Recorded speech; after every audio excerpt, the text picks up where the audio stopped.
Fantastic. Awesome. Well, fun fact, you guys, this is actually my first time moderating an event, so I'm super honored to be moderating this. So thank you guys for asking me. So, like Raymond said, my name is George Martinez. I'm with Fast Real Estate brokered by EXP. So I'm super excited to moderate this event for you guys.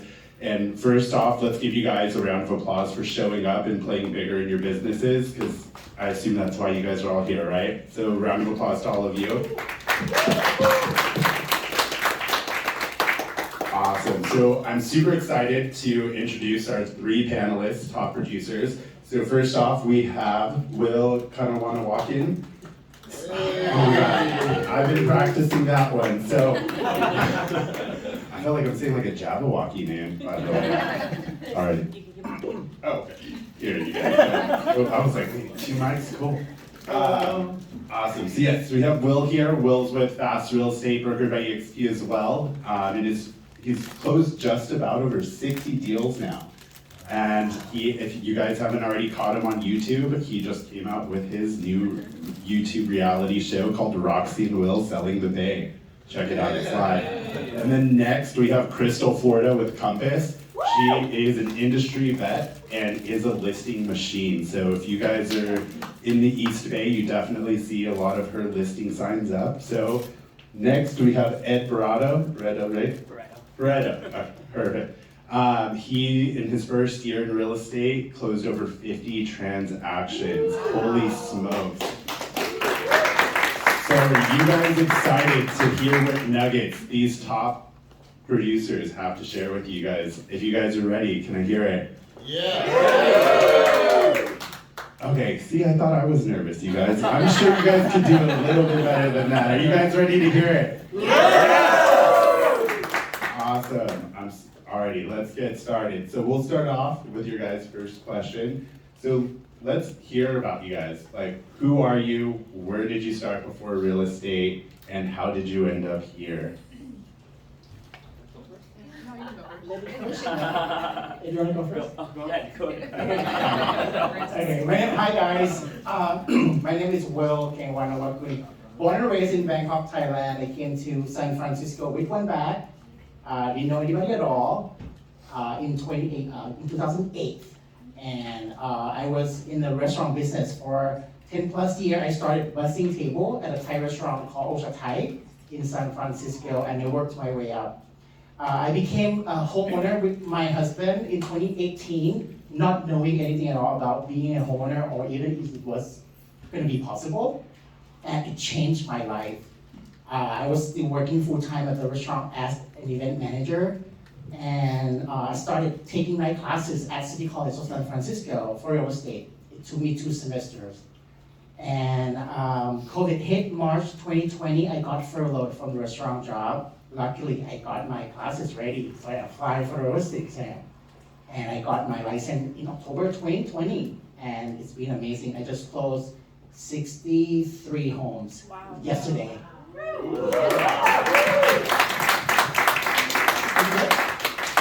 Okay. I'm not as exciting. Born and raised here in the East Bay area. I got my license about 10 years ago, and I got my license right out of college. I graduated from UC Irvine, and I was taking the LSAT. I took the LSAT, and decided being a lawyer was maybe not the path I wanted to get into like right away. So I decided to get my real estate license and try to save up some money for law school. And that transitioned to me like saving up money and buying my first property instead of going to law school. And yeah, I got into it mainly because I just wanted to kind of bring together all my skills that I felt like I developed in college and just growing up. And yeah, been loving it ever since. Awesome. Hey guys, thank you for having me. My name is Ed Barreto. So I am with Kinetic Real Estate in the Peninsula. It's so great meeting all of you guys. So I was actually born in the Philippines, came here to the United States when I was 5 years old. A fun fact about me is I would say that I've actually been in sales since I was 12. So my very first job was at the San Jose flea market. I was selling cell phone cases in the 7th grade, and I made $1 an hour, and I was so happy at the time to make that much money, right?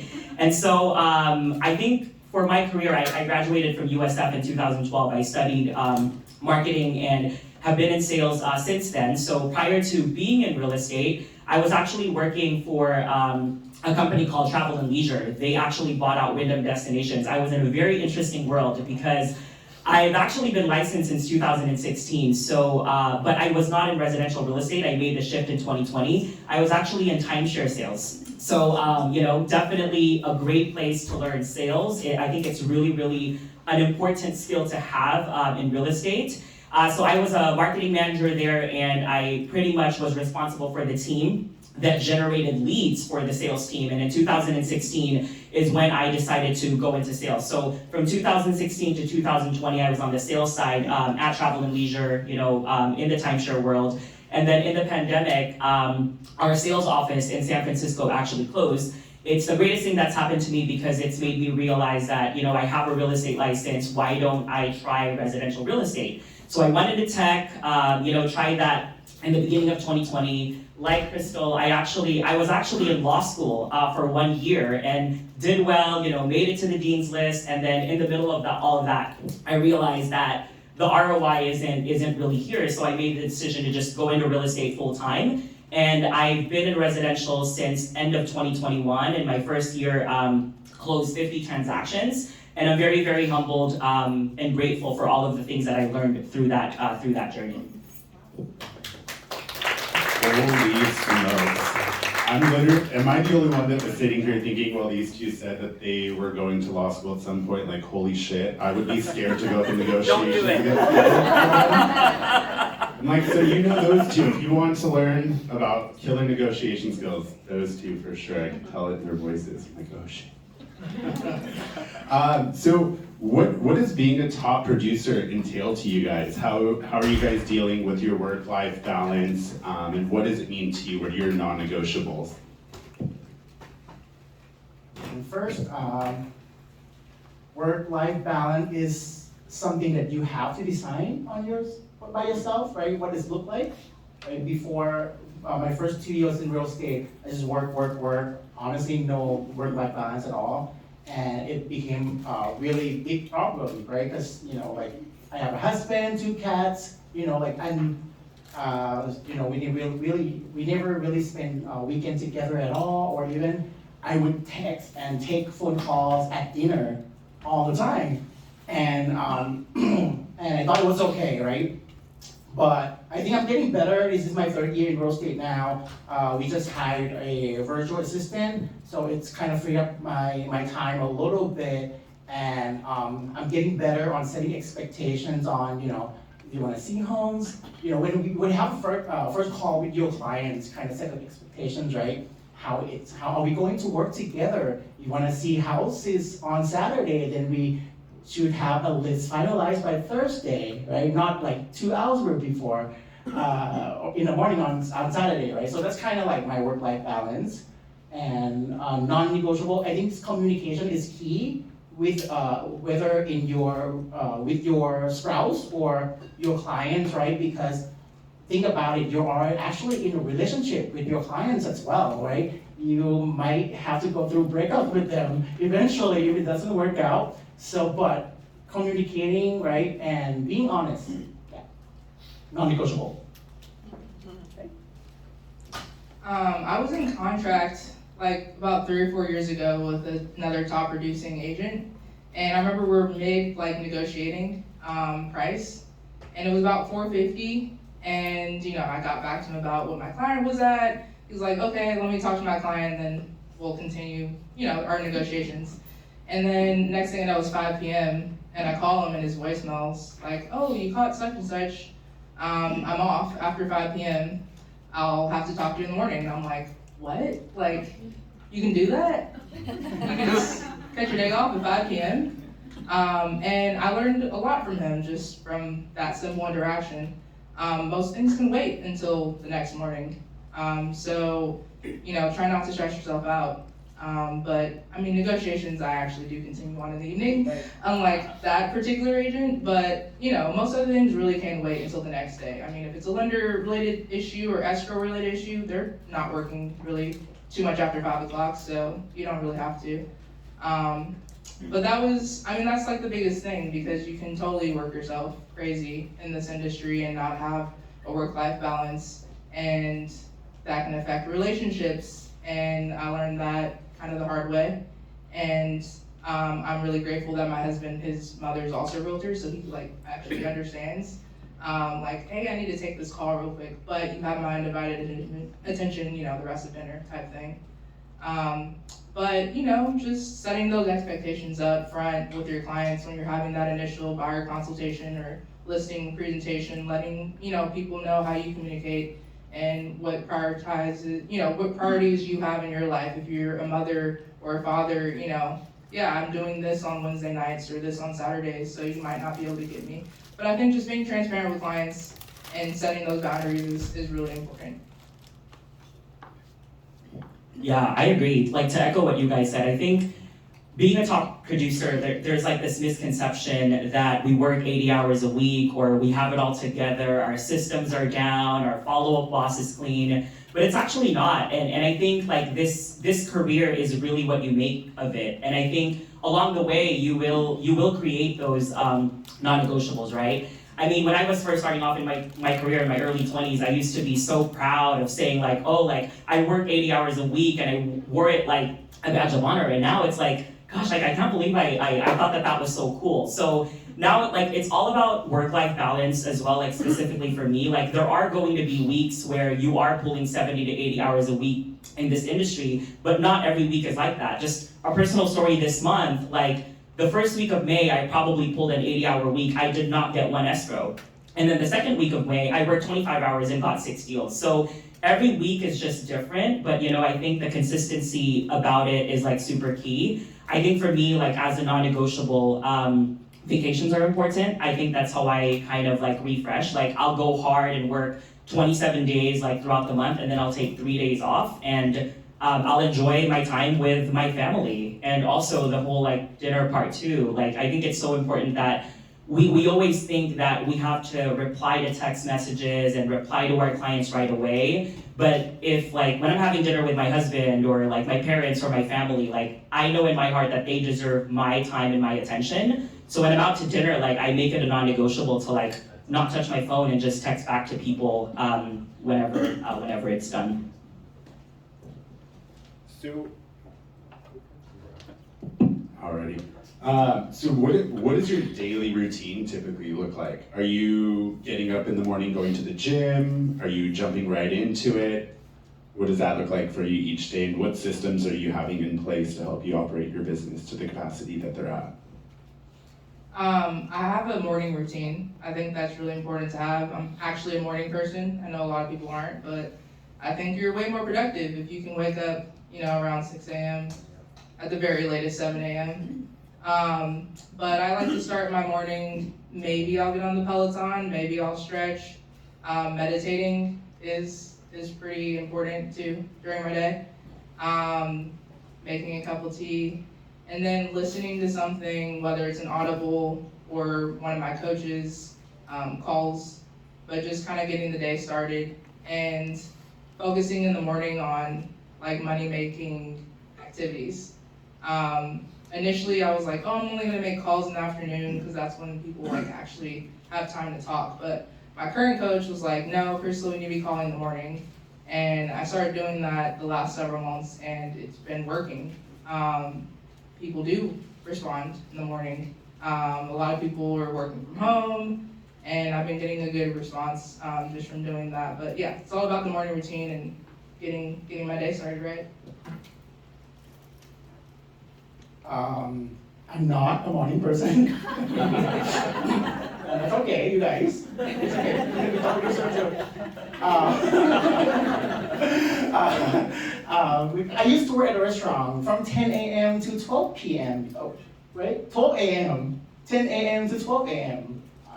Usually got to bed by 2 a.m. Right? So I can't. Yeah, I'm so sorry. I still wake up at 9 though, 9 a.m. I'll make my coffee, I'll take a walk in my backyard, talk to my flowers, and then check my email. Plan the day. Also, Google Calendar, right? So if it's not on your calendar, it doesn't happen. So make sure that you do that. And go on with my day with all the things, work, and I usually swim around 8 p.m., 9 p.m., and that night meditation. I reflect my day when I swim. Huh. Awesome. Yeah, same. Actually, I try to wake up early. So I try to do like a 3-mile run every day. That gives me permission to eat whatever I want. So I do that, and then I do meditate as well, and just listen to something motivational in the morning. I like what Crystal said, I do my first hour, like if I'm gonna prospect, I usually try to do that from 9 to 10. I think like while your mind is fresh, like what my coach said as well, I used to do escrow control first and then I prospect, and if there's something wrong with my escrow and I'm prospecting, it kind of throws me off, so I reversed it, and that's been really effective for me. So I try to prospect from 9 to 10 unless it's a day that I have like important meetings. And then I'll do another hour of just checking in on our listing coordinator, our TC, doing anything on the escrow side that's important and that's urgent. And then from 11 to 10, I typically block that off to check on my team just to see where everyone's at. And the deals that can possibly close soon, just checking in on them as well. Sweet. So what are each of you doing to currently stay relevant in this ever-changing market? Like, what are you doing to set yourselves apart? Because I feel like looking at each of you, and just from what I know of each of you on a personal level, you each have your own style and branding. So how are you maintaining that? I think it's just important to really, really be yourself, in this industry.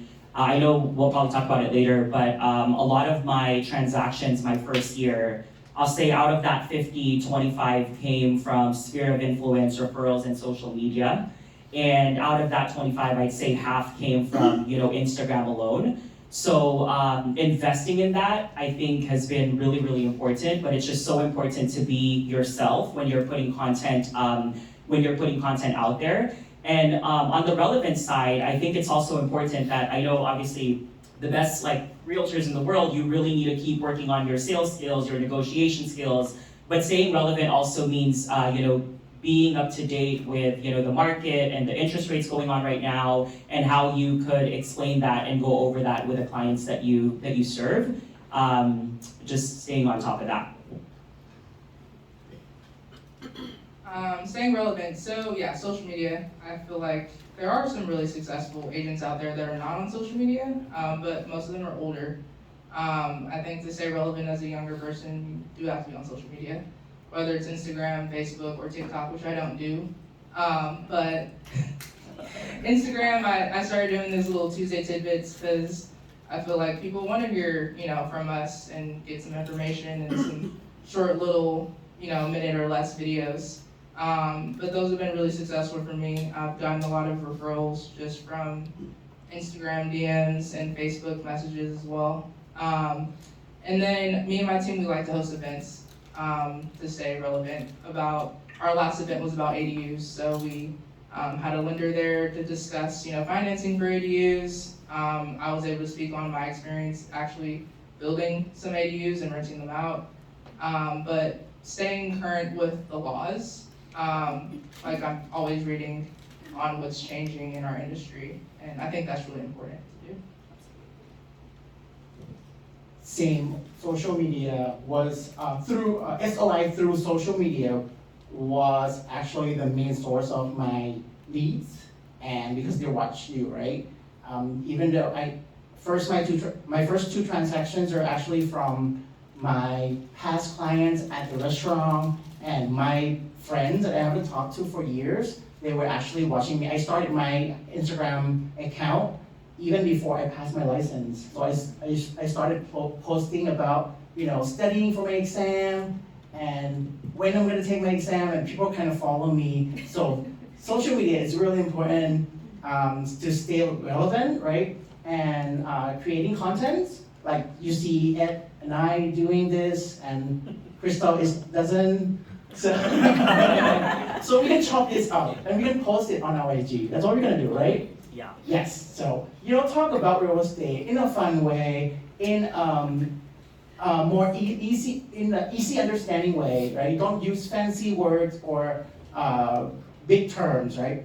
And I actually just started my reality TV show. It's called Roxy and Will Selling the Bay, and like and subscribe. So, it's gonna be 8 episodes. We have camera person following us around, but it's gonna be a lot of producing. Like I planned it out, what's gonna happen next week, the next 2 weeks, schedule the camera person, and then put together the first episode. It's gonna be out this week, so don't forget to like and subscribe. Alrighty, so as you guys can hear from all 3 of our top producers on the panel, social media is a common theme. How many of you guys are using social media right now in your business to get leads, to brand yourself, to get your name out there? Raise them high. And then how many of you are not using social media right now? Don't be shy. Not yet. Not yet. Hey, I challenge you, by the end of the day, put a reel on today. It could be of anything. Because at the end of the day, it's all about getting your name out there. I mean, as you can hear from all 3 of these panelists, social media sounds like it's their main bread and butter. Yeah. And it's free. So, since you guys all predominantly use social media to build your brand and get clients right now, what else are you guys doing? Are you guys door knocking, doing EDDM? It sounds like, Crystal, you said you're doing community events. So what else are you guys doing outside of social media, and how much are you guys spending on that aspect of your business? We investing in this show just to get the main goal is our client will get to know us better. They will like us and they will want to work with us, and that's it. Like that's how we're gonna get more clients, and it doesn't expensive at all. And we negotiated a really good contract with the videographer. And so that's the main thing. We spend about $800 a month on the show alone. It's gonna be 8 episodes, so it's not that bad. And other than that, I go out and meet people, make sure that I show up on every parties that I'm invited to, because that's my main source of leads, right? I have to make sure that I keep showing my faces when I get invited to. Do your clients invite you to their housewarming party? Birthday party? Maybe? Yeah, make sure you show up every time. Because that's how you're gonna get more clients, referrals, right? From their friends and their family. So I think that's my priority. I agree. I don't miss a party usually, unless there's another party. But I mean, no, we're at that time of the year. If I don't have a baby shower, then there's a birthday party. There's something every other weekend right now, weddings, and it's fun. You just get to be yourself, and it just naturally comes up. People want to talk about real estate, especially if they low key follow you on social media. Oh, I saw your video. Yeah, it's natural way of just really getting business, and I think that's probably the most effective way for me. We do door knock around our listings, especially to do a twilight tour, and that's been pretty successful. We have gotten other clients from that. You never know, you might get a buyer, somebody might be thinking about their kid or something like that. We've gotten sellers as well. And we are sending out postcards. We're farming, just started a few months ago, had some success in the past before. But farming is it's not just sending out postcards, it's door knocking, it's hosting events, it's being present in that, neighborhood, and making calls too. So we just started farming one particular neighborhood. I think that's about it for my lead sources. Yeah, I think I'm in an interesting spot just because starting November of 2022, I actually started a team with Kevin. So we formed Cruz and Barreto Group, and now we have a team of 7 realtors. But I think I can talk on my lead sources. When I was a solo agent, I really had a focus on just 3, and those were Zillow, sphere of influence, referrals, and social media. I categorize that as one. And then my third, or actually I would call this my second best one, is open house. So I've gotten a lot of transactions on open house. I said this actually at the Play Bigger event that, if there's a girl in my team and she doesn't really have an SOI, and because she's from Hawaii, and I told her that you could still be successful, and I think that that's the fear of a lot of agents. It's like, oh, I'm not from here, I just moved here, I don't really know how I could be a successful agent. And I told her that I could bet you right now that if there is a new agent and their only lead source is open house, they have the ability to GCI 800,000. If you think about it, if you did 20 open house shifts a month, or not 20, 6 open house shifts a month and got 20 quality leads, if you work on your sales skills and the ability to convert and turn leads into transactions, you could actually get 3 open house deals a month if you really put your mind to it. I think it's very possible. But as far as like now, we're making more investments because Kevin and I are actually farming 1 to 2 specific zip codes in Daly City. So we're doing 10,000 mailers there. We've invested in Wailopo only because now we have a team. We're also investing in Realtor.com. So we're in that period of like exploring what lead sources are effective. But don't ever veer away from social media because a lot of the deals are gonna come from there. So yeah. Sweet. Thank you for those, you guys. I actually was starting writing some of those down. So with the various avenues that you're utilizing to get leads, what's your most effective conversion tactics? Telling my story. Like how I started with nothing, just step in the closet under the stairs like Harry Potter, and now I own 2 homes in the Bay Area. And then there's hope for everybody. And it's kind of, when I first became homeowner, it's kind of made me sad. My husband, born and raised in San Francisco, is Asian, from Asian immigrant family. And we have the mentality of, just putting your head down, just work 9 to 5 and keep renting. And that makes my heart, it breaks my heart, right? And for us to become homeowner in the Bay Area with just 5% down, we didn't have perfect credit score, didn't come from money, it changed my life, right? So when I get to share this little story with my clients when they get discouraged or when they didn't get their 15 offer accepted, right? So it's kind of like, and I pour my heart out every single time when I have a first call with a buyer, or even when I go to a listing appointment, I show them who I am. I'm a Asian, Thai immigrant. I'm a homeowner, right? And then I'm gonna work really hard to serve them. So that's kind of like, I pretty much close everything, every single client. Yeah. What's not to love, right? So when you want them to love you. If they love you, they want to work with you. And that's my tactic. I love that. So you would say that your tactic is storytelling and writing? Yes. And then I will come up with some crazy story like, oh, I used to eat two pieces of white bread and a lean sausage for a living. That's to survive. Or like it's hard, right? And then people be like, I don't have $1 million. I don't have $100,000 down payment. I'm like, I didn't have that either. Now look at me. Kind of thing, right? So, I always have this crazy story, and I feel like I can relate to a lot of, I have a power to share my story, and someone that can relate to my story, they might, inspire them and give them hopes. And I think that's kind of how I run my business, and that's been successful so far with all this.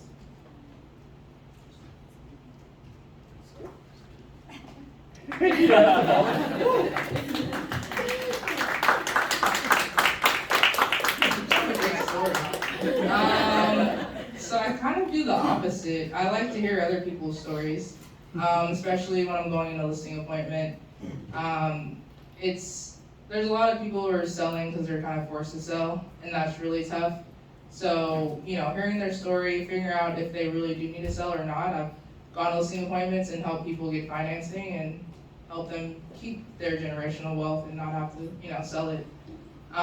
So I think that's something I've really learned more as I've gotten older and further into this career, is really taking the time to understand, what people's motivations are at the end of the day, and if there are other options, and, really getting down to listening and understanding their goals.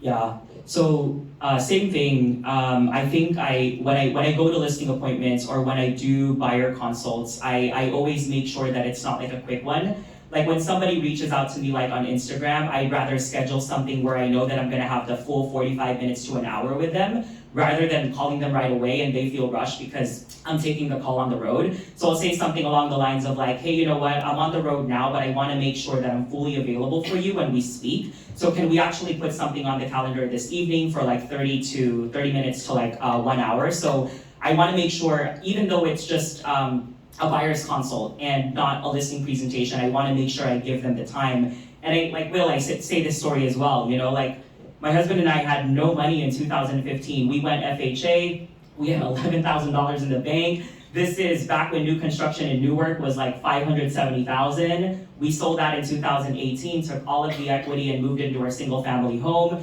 So when they hear stories like that, it gives them hope that, I always tell them like in 2015, we felt so much fear. We felt that we were at the top of the market. We weren't sure what we were doing. Like at that time, the interest rates we thought were high at like 3.5%. And then like now, like people have that fear of like, we're at the top of the market, but we're really not. If Palo Alto did it, the rest of the Bay Area is gonna follow. I always say that line and they're like, oh, right, yeah. Like this home in Palo Alto, like sold in 2012 for $1 million and it sold for 5.3. What makes you think that the $1 million home right now that you're so afraid to pull the trigger on is not going to be worth $5 million in 10 years, right? So just the conviction of the way that you storytell as well. And I think for me, it's about sharpening my negotiation skills. Like I have this binder that I have, not a binder, but it's actually just this notebook. And I call it my, I'm just gonna be 1% better notebook. Every time that I go to a listing appointment and I don't win the listing because I competed with somebody and they won, I really jot down my thoughts. Like, what I did, like what I could have done better for my next listing appointment, how do I not make this mistake again? Or if it's a buyer, right? I'm helping the buyer and all of a sudden, they decide to work with another agent. That honestly doesn't really happen often, maybe with Zillow, but it's like, I jot down like what I did well with this buyer. It's very simple, right? What I could have done better and how do I make sure that this doesn't happen again in the future? And it's all about just getting 1% better, each and every day. And just like, the RPA is a side story. I have this listing in Vallejo. And there was about 60 groups for open house. And we got 3 preemptive offers. As an example of a negotiation tactic, I was really shocked because when I reviewed the preemptive offer, they really gave us 3 days to make a decision on that preemptive offer, right? I think a little bit more advanced is like, I always tell my team, it's like, if you're gonna write a preemptive offer, the expiration of offer section in the RPA is so important. How are you gonna give somebody 3 days to make a decision on the offer that you wrote? Your offer is gonna be leveraged, right? So just little things like that. And then with listing appointments, starting high and like letting the client know that we really believe in the value of our work. So we do charge 6%, and then you kind of go through the whole presentation, and then at the very end saying that, I could send this over to my brokerage and see if they're willing to, offer it at 5%. There's going to be no gaps in our service. We're still going to give you, all of our offerings, and just kind of like doing that negotiation tool. But yeah, I kind of rambled. You're good. I love that. So I actually saw Ed and his team speak at the Play Bigger event in Scottsdale, so if you guys want to see what a killer listing presentation looks like, definitely chat with him afterward.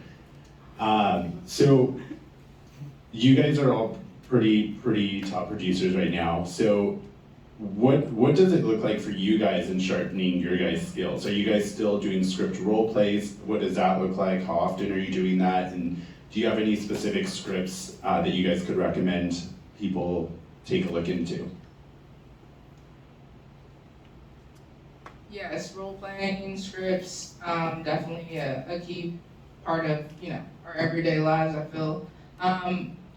What's up with this mic? Is it me?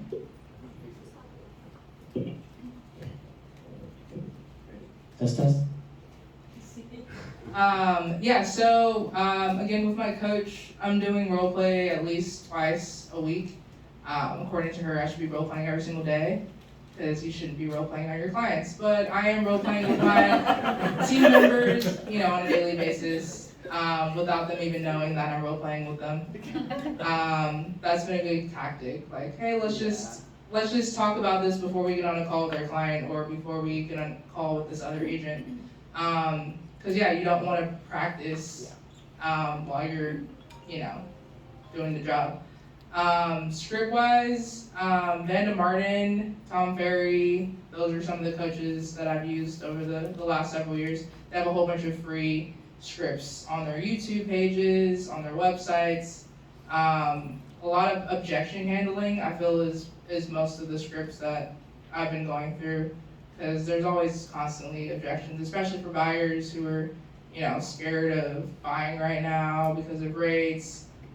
Sellers who don't really want to sell right now, also because of their interest rate that they're locked into. But again, it's figuring out people's motivations, because sometimes people do have conditions, and that's a difference between an objection versus a condition. So you have to know what you're actually up against. Yeah, same. We don't really role play, but we do practice scripts. But we follow this format for buyer consults in terms of things that we go over. Make sure you do a warm introduction, find out their needs versus wants, like what's their motivation for selling. Buyers love it when you have a general understanding of the lending side as well. So I kind of give them a tidbit of information and try to analyze what they might be pre-approved for, and then I introduce them to my to our preferred lenders.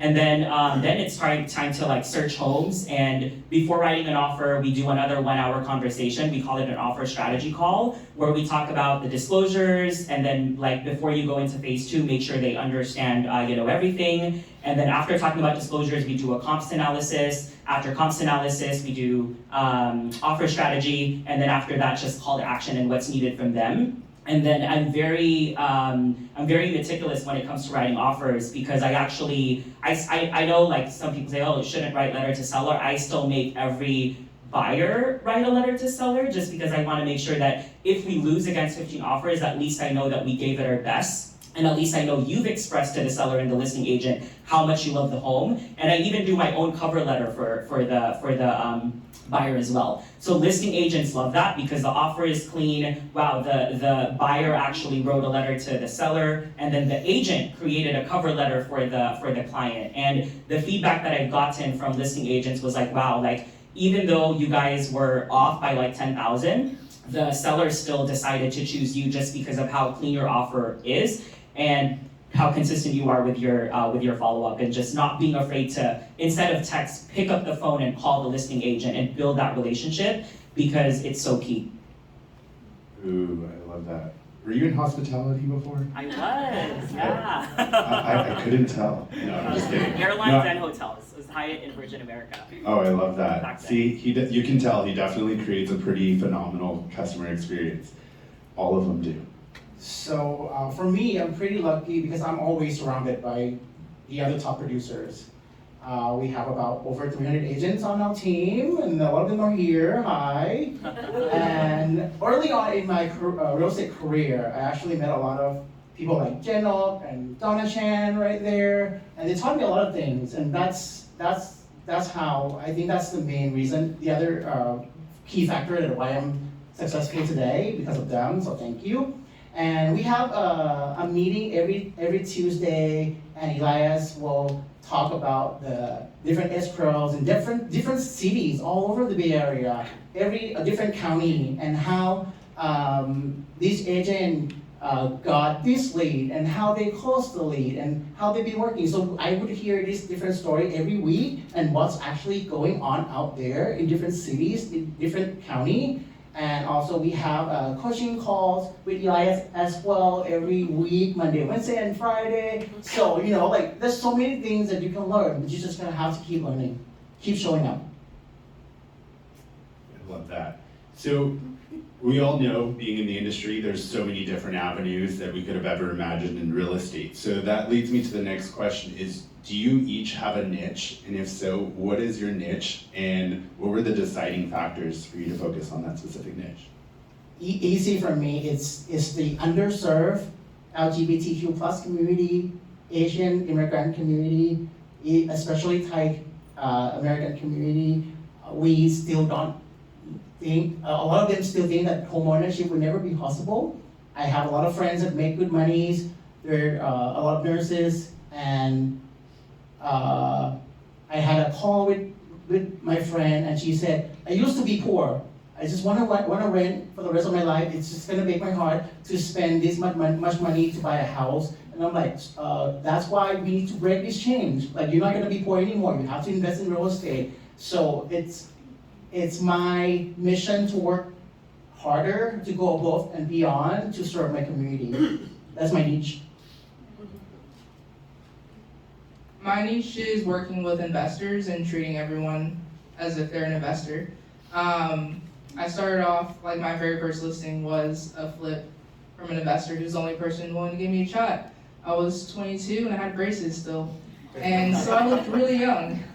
So like learning the numbers, I'm a very analytical person.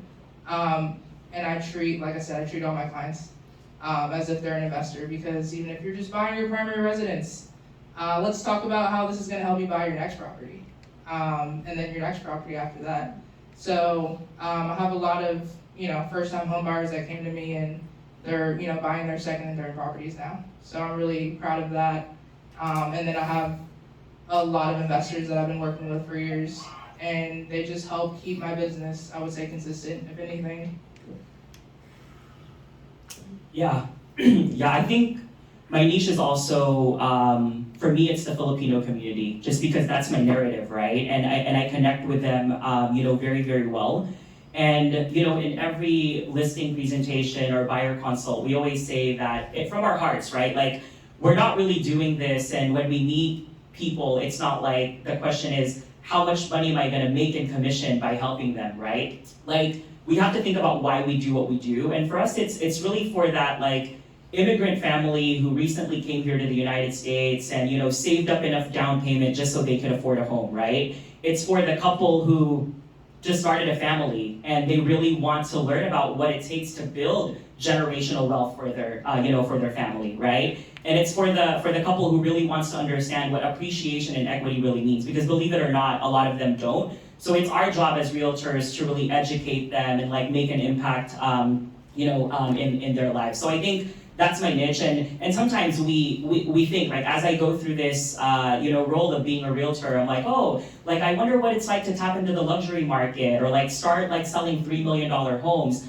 Sure, that's something that one day I aspire to do, but I think as I progress, I'll never ever like leave like helping first-time home buyers, because that's what makes me happy in terms of the people that I help. And like Crystal said, it helps to have that balance, just because I think when we talk to clients, right, like real estate is really the balance of an emotional and a logical sale, and it's kind of balancing out the two. And I have a master's in finance, so I think that has really helped me on the logical side as well, and that I'm just this like bubbly and enthusiastic person, and that helps me when it comes to like selling or helping clients in an emotional manner. Did you just say you got your degree in finance? Yeah, I have an MBA in finance and an undergrad in marketing, so it's a great I applaud you. When I was in college choosing my degree, I was like, what major has the easiest math? That was a communications degree. So, as real estate agents yourself, are are you guys investing in your own real estate portfolio right now? What does that look like, and what is your advice to new agents in the industry? You don't get rich selling real estate, right? You get rich buying real estate. Okay, so I put 5%. My husband and I put 5% down. We bought our first home, a townhome in Oakland. Now, last year we used 75% of that income to qualify for another loan. Michael, help me. So I just bought a second home using another 5% down, and then my first property is rented out now. The tenant is paying for my mortgage. So, yeah. So I'm planning to buy my next property pretty soon. Yes. So that'll be number 3. That will be number 3. Hopefully next year. Ooh, congrats.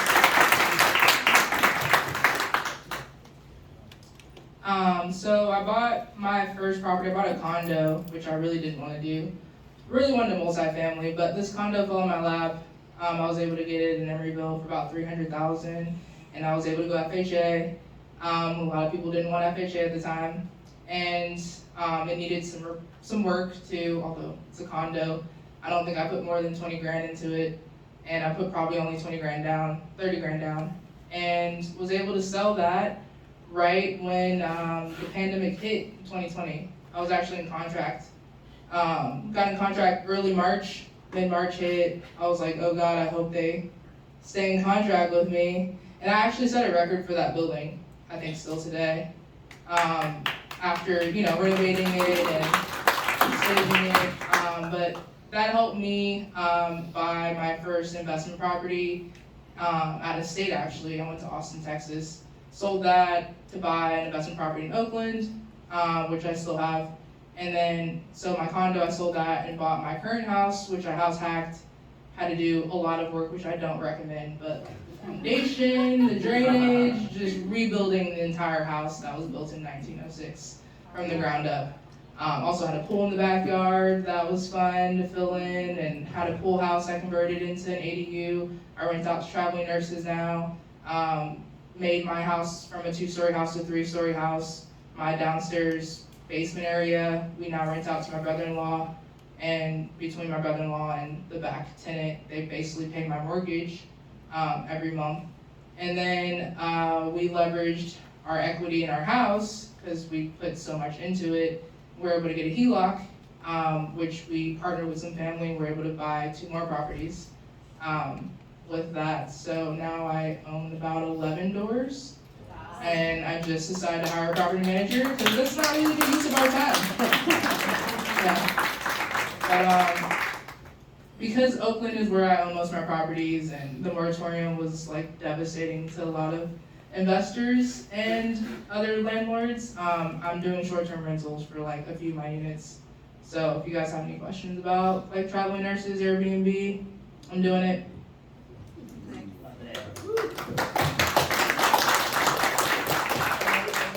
Yeah, I think for me, it's about like, investing where you travel. We're all thinking about like in real estate, our exit, right? So for me, like when I turn 40, I have this dream and this vision that my husband and I are gonna spend 4 months out of the year here in the US, 4 months out of the year in Hawaii, and then 4 months out of the year in the Philippines. And we're working hard to get to that goal. So from an investment perspective, I do have a property in Union City, so that's our primary residence. For the longest time, my parents were renting, so I actually bought a home for them just recently this year.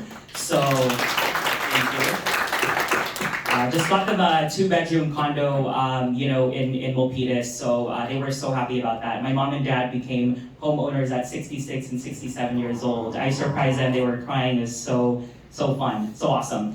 And then I have 3 properties in the Philippines. So one, I actually purchased a condo in 2016. That was for like 6.8 million, it's like 130,000, and then it doubled in value. It's now worth like 250, so that's being rented out. What we're working on this year is actually purchasing a property in Hawaii. So I've been going there every 2 months because I want to find a good deal there. And then after that, I'll probably just keep adding on to my portfolio, and that's why we do what we do. Are you licensed in Hawaii too? I'm not, but I'll ask for a referral fee. Whoever is licensed there. Just kidding.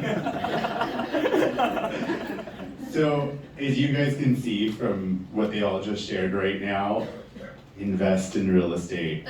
I know that Birkin bag or those Louis Vuitton shoes might sound amazing, but put that money aside and buy property, because that's going to be your exit plan. Amen. So, next question, you guys. How many of you guys are enjoying this so far and feel like you're getting paid for it? Awesome. Sorry, my eyelash flew in my eye. So what does the next 5 years look like for each of you? Whether it's continuing to build your empire, growing your team, or maybe exiting real estate to be living off passive income and traveling the world, what does that look like for each of you? Yeah, I think it's all about, like, for sure, passive income. I'm 8 years away from that goal when I turn 40, but I'm working hard, towards that. But I think it's important that as I work through that, like I never ever give up on vacations. Like I still take them because I think it's really, really important. I don't know, and even when I am 40, like I think I still want to work. So I'm trying to figure out, it's like, what can I do that will allow me to literally be anywhere in the world? And I think there is this misconception that in real estate you always have to be, present. You always have to to be here, and all of that. But when you have a team, just kind of like forming that, it's like, how do I form a team and this vision that will allow me to work literally anywhere in the world? 5 to 10 years from now, I see myself still a realtor. I don't know if I'll be paying for leads and whatnot for my team. Hopefully not. I've been mentoring, different team members for the last several years. I want to continue doing that, but probably shrink my team down a little bit more so I have more time for myself and to work on my own goals. My mom, she has residential care homes that I would like to get more involved with that industry in Tracy. It's very time consuming. My mom and my stepdad never go on vacation. So a goal of mine is to figure out how we can have work-life balance in that industry, while also, staying in the real estate industry and building my portfolio as well. I can still see myself doing this, but maybe work less, make more money. Same. And I feel like each of you touched on vacations. So how often are you guys taking vacations? Because I know a lot of us tend to be workaholics and forget, and we'll look up at the clock at the office and it's 12 a.m. I think, so I have a partner now, Roxanne Adams, and I'm taking a month off, you guys, in December. I'm very excited, looking forward to that. I'm gonna go to Japan for 2 years, 2 weeks. Not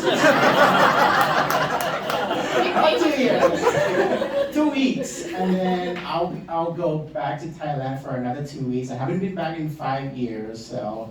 And it's gonna be a really meaningful trip for me. I'm kind of getting closure because my parents passed away when I was really young, and I don't really have a lot of memories about them.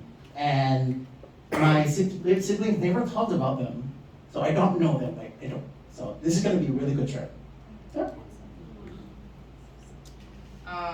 Yeah, my parents are just workaholics and never really vacationed.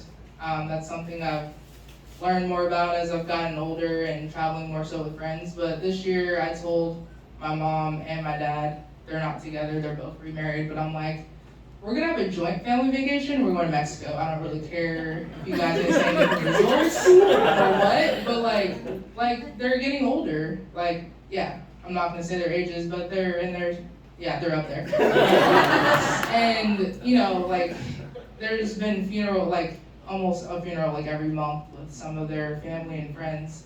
So I'm just tomorrow's not promised to any of us. And I'm down to my last grandmother and my last grandfather, and I really want them to be able to go with us too. So anyways, I'm planning this Mexico trip later this year, because I feel like most of my traveling has been with friends, or my husband. So I'm excited for that.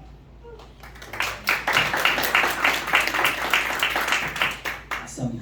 Yeah, I try to go on a trip once every 2 months, or sometimes even once a month, even if it means 2 days or 3 days, probably 5 domestic trips like Hawaii, New York, Vegas, and then 2 international trips a year. The last one that I took was really great. It was my husband and I's 4th year anniversary. We went to Maldives, we went to Singapore, and then this like very beautiful island in the Philippines called Amanpulo. Look it up, it was so awesome there. And then this year I have a goal that if we do 100 transactions, we want to go Ritz-Carlton yacht collection. Feels like you vacation once a month. Yeah, like Oh my God. you need to, I mean, for me at least, because you'll work like, so if you look at 30 days, like, like work 27 days and then go on vacation for 3. And how many transactions are you at right now, close to your 100? Our team is like at 42. It's different because now there's kind of a team helping us, and I partnered with Kevin. So yeah, 42 for the team. Oh, you're for sure gonna hit over 100. You're gonna hit like Hopefully. 120 plus. Watch. Thanks. So before we turn it over to the crowd for their Q&A, one final question for y'all. So what would be your biggest advice to either new agents or agents that have already been in the industry looking to take their business to the next level?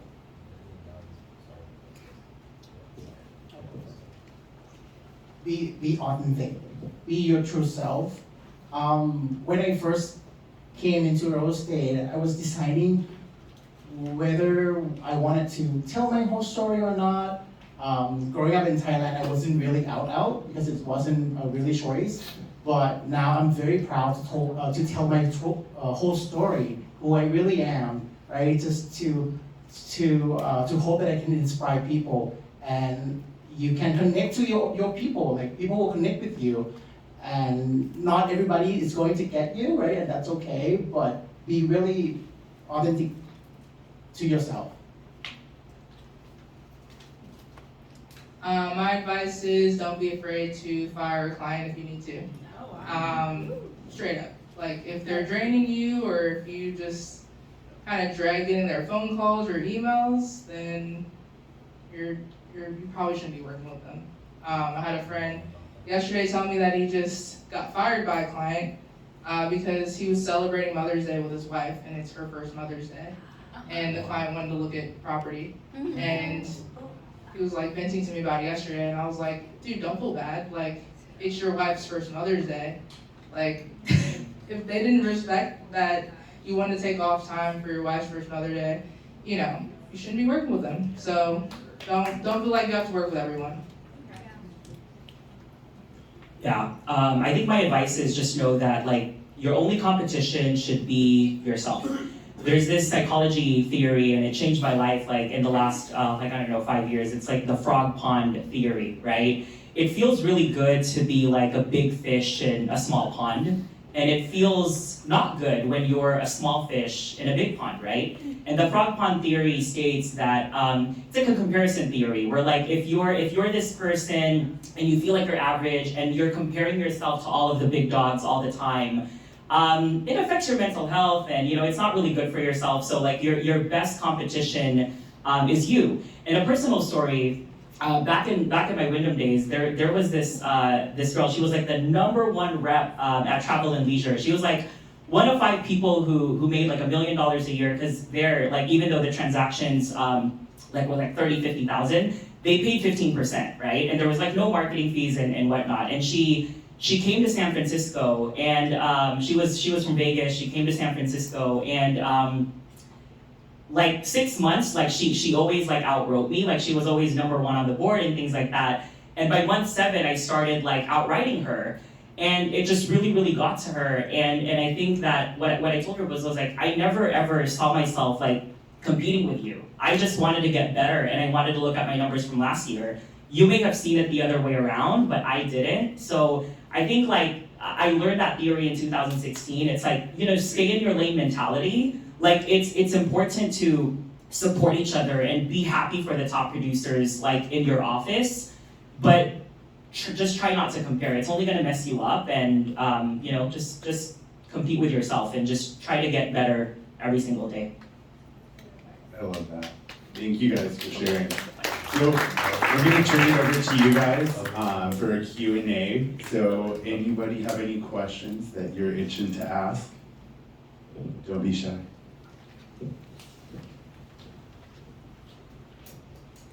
as the oldest and grayest person in the room, I have a question about your investments, especially your first home. It's real hard to pass up that $250,000 tax-free money on the appreciation of your home when you sell it. And I'm curious, from your point of view, it sounds like some of you kept your first home and leveraged it and rented it, and some of you sold it and leveraged what you earned on the appreciation. Where do you stand on keeping it and being able to rent it out to pay for its own mortgage, or selling it to be able to take that $250,000 to $500,000, I think you're all married, to $500,000 tax-free appreciation?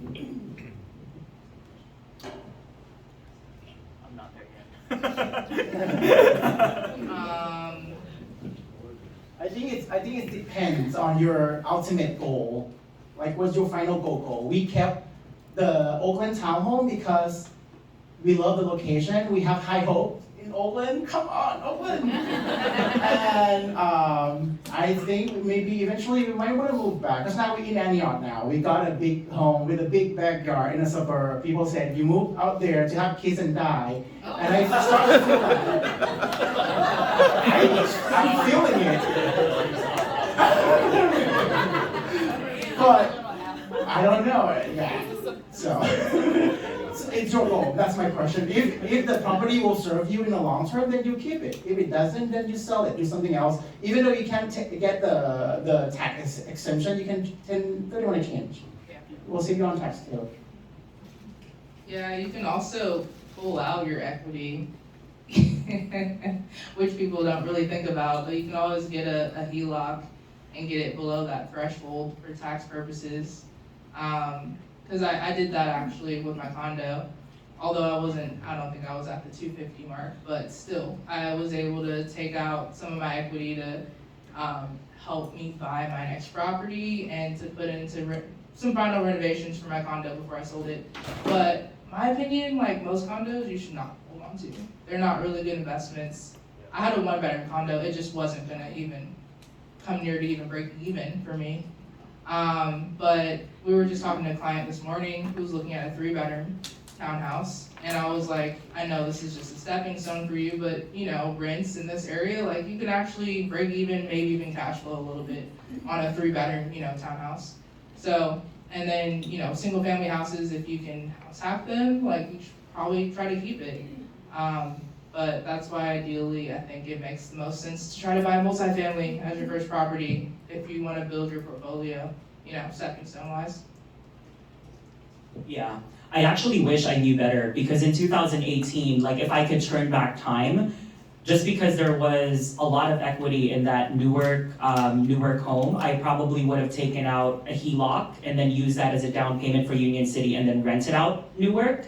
That's also why I was on a mission to find another 2-bedroom right away, just so I have those 2 properties. But our gains from that one was just a little over 200, so we weren't taxed, so didn't really impact us. But I'm sure in the future, as we invest more, that's something that it's going to have to be analyzed.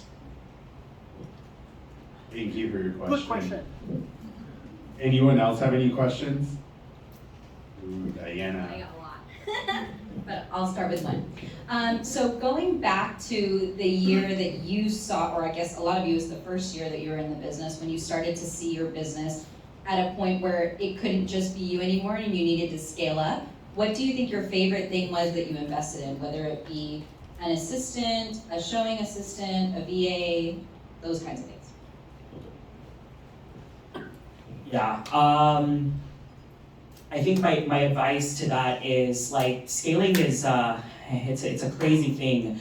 But for me, when I got into real estate, or when I started doing it full time, it was really important to me to identify who my mentors and my coaches were going to be. I know some of us were at her event. So Raquel Quinnett, she's actually my business coach. I'm a part of her, Play Bigger mastermind. She really has taught me a lot about managing the growing pains as you scale. because in November, right, like I was like a solo agent, you know, from September 2021 to November 2022, and then now forming a team. There's a lot of growing pains that come with that. There's a lot of exciting things as well, but man, if I could look back, it's like there's a lot of things you have to be like ready for before you start a team. Like now we figured it out and it's all good, but just like the first 3 months of this, or December through February of this year, there was definitely a lot of growing pains in scaling. My favorite hire was probably my virtual assistant. Got a virtual assistant a while ago and still use him part-time.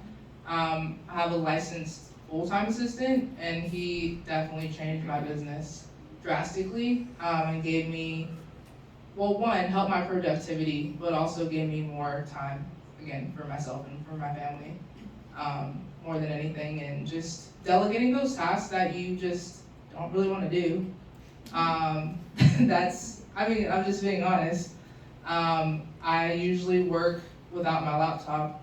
I might spend like an hour, maybe 2 hours on my laptop a day, max, but I'm primarily working from my phone. And so like little things, just asking my assistant to like do really little things really saves me a lot of time, because I'll get distracted by a phone call or an email that, you know. So having assistants, I think, is the most important thing. I learned at a retreat that I went to, there's a top producing agent in Burlingame.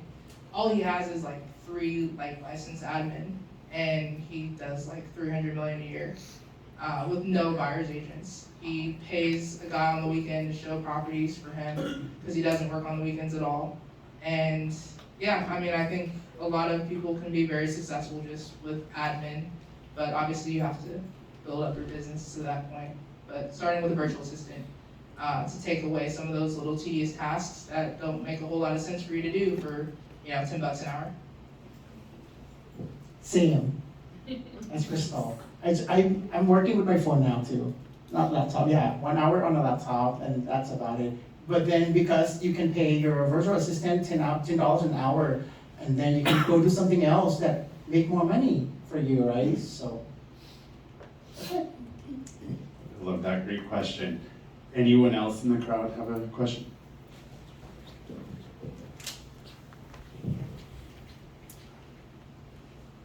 So if you could go back and tell yourself, like, let's say your first or second transaction or the first year that you had in real estate, and you could go back and tell yourself, this was a waste of time, I shouldn't have done this, I could have gotten more leads, or my business could have flowed easier if I hadn't done this, what would that be? And what advice would you give to new agents to not waste their time on? I think there's a lot of companies that prey on realtors, and they call us trying to sell us stuff like multiple times a day. And I wasted a lot of time and money my first couple years trying out some of these different things. And I would say only one of them actually worked. And it was like a farming company that did basically all the farming for me and my mentor at the time. And it ended up working out. But there's constantly people just calling us, asking us to subscribe to stuff. And it's not that complicated. Go do open houses. You'll get leads. And that's free. Just post on social media. You never know who's out there watching you, your posts. And call people you know and who like you and trust you. And I know you said you just started? Literally. Yeah, so perfect time to just call people and tell them that you just got your license. And you're really excited to just be a resource, a real estate resource for them. Yeah, don't invest, if you just started, don't invest in those lead sources yet. I think just do a ton of open houses, a ton. Like even if it means doing it Thursday, Friday, Saturday, Sunday. Because sometimes what I found is like, if you know that you're good at open house and you can convert and turn open house leads into deals, you might actually, it's like an opportunity cost. Like if you're spending too much time in other marketing sources and you're losing time for that, it might actually be affecting you like in a negative way. But Crystal's right. I mean, we tried by Lopo. I'm like, this is not gonna happen. I am not gonna cold call. You know what I mean? Because like Zillow leads, they're great because they're ready, like they want to see homes. And for like a Y Local League, for example, if you guys are trying that, it takes so much to get them to the level of like being ready to see homes. So just be strategic before you invest. Like even if you think about it, like I'm doing this math, it's like, okay, even Zillow, right? You pay them 35%. When you look at a $1 million deal, let's say you make 25,000, 35% of that is just mental math, like $8,000. I tell myself, what if I just took that 8,000 and spent it on social media? I might get more deals rather than making that investment. But granted, Zillow they don't take it until you close the deal, so that helps as well. Great question. And also oh wait, oh my bad, go for it. Same thing, don't pay for online leads just yet. Make sure that you start your business in a sustainable way, which is your SOI and referrals. Focus on that. And then there's so many things out there that you can do, right? Like let's focus on what works best for you. For me, I do Instagram and I just go out to meet people. That's it. Can I ask you a question? Yeah, absolutely. Don't say no to any parties. Go to parties. I want to ask. I want to ask the opposite question. What's a surprising source of leads that you wish you knew about earlier or worked harder earlier?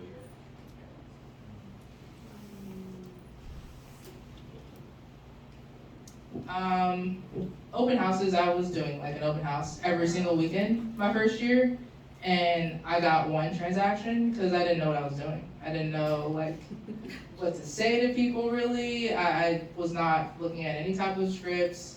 It was very inconsistent. I think if you have a consistent routine and just try to build rapport. Again, I'm not gonna try to like sell myself to every single person that comes to the open house. Like either we're vibing or we're not. And like, yeah, I did an open house with Ellen. I was like, I like that couple. Let's get them. And then now we're working with them. But that was, over the course of, for that particular house, that was only one client that I really was like, I really want to work with them. I think we have a lot in common and I think we can help them. But yeah, so I say just being prepared and having consistent setup for your open houses. Yeah, something surprising is like Ojo. It's heck random. But the thing with the Ojo algorithm is, I don't know if you guys have heard of it, like you just have to get one deal. Like just do whatever it takes to get one deal on Ojo. So back then I was picking up all of the mobile homes and stuff, and I got lucky because one mobile home turned into a condo deal. And for some reason, after that one deal, I started getting so much better leads on Ojo. But now I actually, one person in my team, her name is Ellen, she's really great on the phone, so like I kind of just gave her that responsibility to take ownership of my Ojo account, and it's working really well. And Realtor.com too is decent. I have no luck with Realtor.com. I'm wasting my money with Realtor.com, you guys. I'm so sorry. True story. Don't do. Okay. My partner, Roxanne, actually got a lot of leads from Yelp and Google account. So I don't have that yet, so I'm gonna get to that. Yeah, get on it. Yeah, but that's work.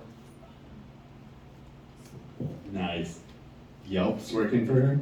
Yeah, people actually Yelp like best realtor in Hercules. Oh, I love that. Fun fact, I used to Yeah. work for Yelp. We got like 2 listings from Yelp.